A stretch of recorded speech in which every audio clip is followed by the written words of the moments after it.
Здравейте, аз съм Ефит Петков. Останете с мен до края, за да разберете интересни факти за киселото мляко.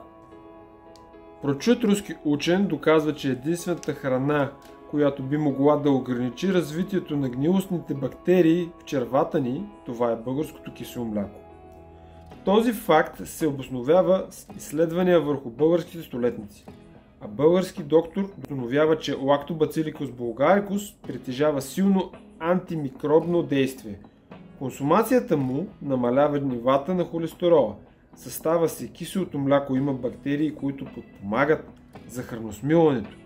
То се счита за храна, която допринася за приема на макро- и микронутриенти и пребиотици.